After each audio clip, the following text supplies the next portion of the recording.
You talked to Rose, maybe? The investment officer, he clarified, heart beating faster. Who else knew by now? He wouldn't have willingly gotten anyone at his office, let alone his sister, involved in this painfully embarrassing situation. He'd thought he was dying. A heart attack would have been easier to explain than this. His not dying would be easier to handle if fewer people knew he was only struggling to cope with his very ordinary professional obligations. Whatever, Rose, yes. She told me you'd need a responsible person to be released to, then probably some outpatient treatment too. I said I'd take care of it. This is me taking care of it. It took Teagan a minute to process that.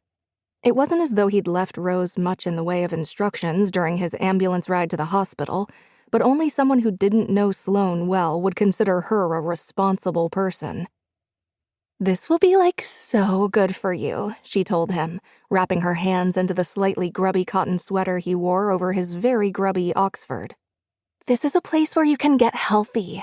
You need to be somewhere you can relax, deal with your stress, maybe get some space to feel whatever you need to feel about Mom.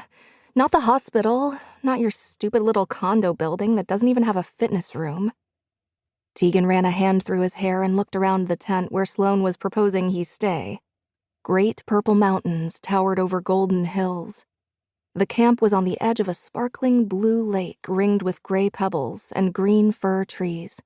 There were a dozen luxurious canvas tents with their sides rolled up to admit the sweet July breeze. Each tent had a wooden patio adorned with strings of fairy lights and tasteful groupings of cream-colored pillar candles.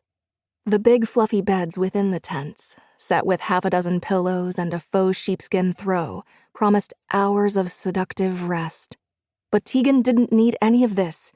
He had prescriptions and a safety plan, and as soon as this last round of benzodiazepines wore off, he had a week of missed work to catch up on. I can't take that much time off, he protested. Rose said you could, Sloane insisted. He really couldn't.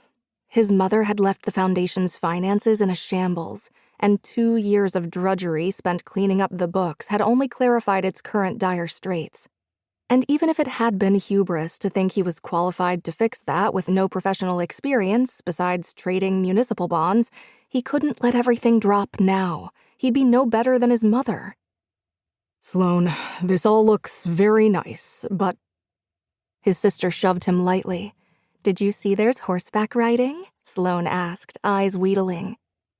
Teagan groaned and put his hand on his forehead. Horses. He needed $10 million in new endowment commitments and a direct flight back to LaGuardia, not horses. The last horse I was on was a pony in Central Park. I was 8. Forget the horses then. There's plenty of other stuff to do. We need this, Sloane argued. Teagan began frowning over we as Sloane pushed the admissions paperwork into his hands. Setting aside the question of why there were 2 admissions packets, he humored her by opening the folders and flipping through the glossy brochures. There were pages of information on the nutritionists, physical trainers, and astrologers he might expect to encounter. There was sunrise yoga, sunset yoga, crystal-guided mindfulness, and on full moon nights, full moon yoga.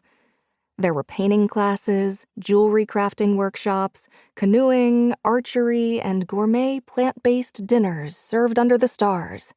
Did this place even have therapy? Finally, Teagan reached the professional biography of Dr. Godert, the program director's husband. He was a clinical psychologist, which seemed like overkill. Teagan's own doctor would handle his medications, and he didn't think his other therapeutic needs were large.